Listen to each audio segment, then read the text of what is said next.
अब यहाँ से रास करते करते थक जाते हैं। फिर सखियाँ नाना प्रकार के वृंदावन के निकुंजों में भ्रमण कराते हुए, विहार कराते हुए सखियाँ प्रिया प्रीतम को ले जाती हैं ब्यारू कुंज की तरफ, जहाँ प्रिय रात्रि का भोजन करते हैं। अब ये सूर्य अस्त होने जा रहे हैं।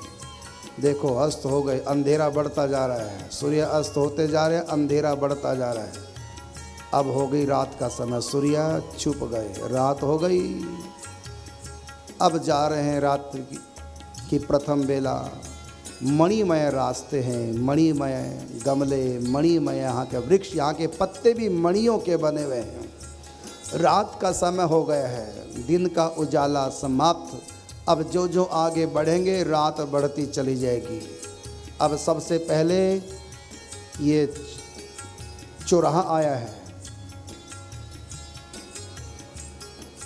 इस चौराहे में जैसे दिवाली में अनार होते हैं, उसमें से सितार निकलते हैं, स्टार निकलते हैं अनार में से, पटाखा जो होता है, तो ऐसे इसमें मणियों के छोटे छोटे कण निकलते हैं, जैसे दिवाली में अनार से निकलते हैं। अब देखो रात हो गई है। ये कुंज है बयारू कुंज। इसका रंग बैंगनी रंग, पर्पल कलर इसका है। रात्रि का समय हो चुका है।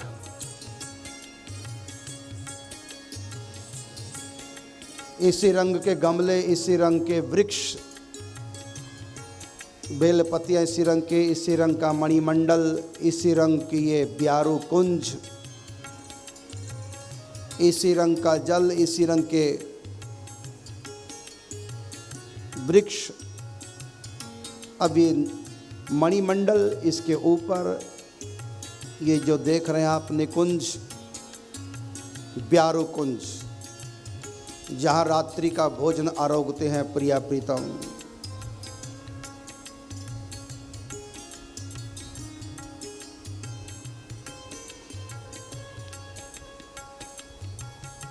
चंद्रमा का प्रकाश पड़ रहा है इसके ऊपर। ये स्वयं प्रकाशमान भी है। यहाँ का चंद्रमा भी भगवान ही है। यहाँ के चंद्रमा जैसा चंद्रमा वहाँ नहीं, वहाँ का चंद्रमा अलग है। स्वयं भगवान ही चंद्रमा बने, वहाँ का भगवान ही सूर्य है, भगवान ही वहाँ सब कुछ, भगवान के सिवा वहाँ दूसरे की सत्ता नहीं। ये सब चिन्मय है, यहाँ जड़ नहीं है। यहाँ कोई भी चीज़ निर्जीव नहीं है, सब जानदार है। यहाँ के कुंज भी सुनते हैं, देखते हैं, सखियों की बात मानते हैं। निकुंज को कह दे थोड़ा इधर आओ तो इधर आ जाएगा। निकुंज को कह दो थोड़ा बड़ा हो जाए तो निकुंज बात मान लेता, बड़ा हो जाता है, क्योंकि निकुंज भी यहाँ का चिन्मय है, जड़ नहीं है। सब यहाँ भगवत स्वरूप है, भगवान के सिवा कुछ नहीं। इसलिए कहा महावाणी में आप लोगों ने सुना होगा, प्रिया शक्ति अहलादनी पिए आनंद स्वरूप, तन वृंदावन जगमग इच्छा सखी अनु। भगवान श्री कृष्ण का अंग स्वरूप है ये धाम, यहाँ के महल। ये आप दर्शन कर रहे हैं मोहन ब्यारू कुंज का ये बरामदा। देखिए नीचे फर्श, स्वयं प्रकाशमान फर्श, फर्श से भी नीचे से प्रकाश निकल रहा है। कुंज की दीवारों के चित्रकारी देखो, मोर बने हैं। विशाल पताका कलश पर ब्यारू कुंज के।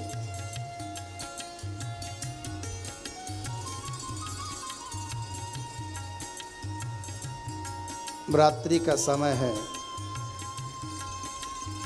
चंद्रमा की लाइट ब्यारू कुंज पे पड़ रही है और खिल गया।